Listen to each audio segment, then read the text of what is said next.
This is Morten from Inkish. We are here at Printing United for our first, we call it, what did we call this event? Open mic, of course. And we have met some people here. Guys, now I am ready. Hey, how are you? I'm good. I'm Morten. Hey. How are you? I'm good. And you are both from Mexico, right? Yes. That's correct, yes. That's correct. It's a wonderful country, right? Yes, it is. Yeah. And you are selling HP, you're representing HP in Mexico. Mexico, correct, yes. Presenting a machine like this, what does that offer of new opportunities for you in the Mexican market?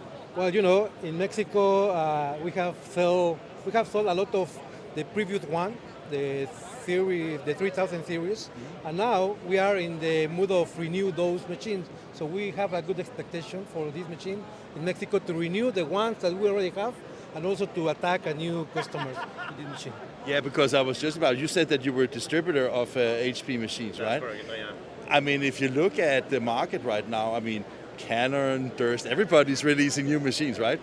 That's correct. I mean, competition is always there, but HP has always been on top of the options for our customers, and that's why we keep on promoting HP brand.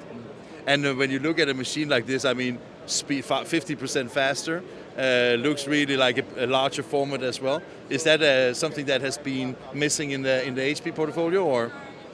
It is an improvement. It's a very nice milestone that they're trying to get with this new machine, and customers are happy. We already we have about 1 month that we launched the product, but so far it has been received by our clients with a good perspective. Fantastic, gentlemen. I'm sorry that I was interrupting what seemed like a very important discussion, but thank you, guys. Thank you. Thank you. Thank you.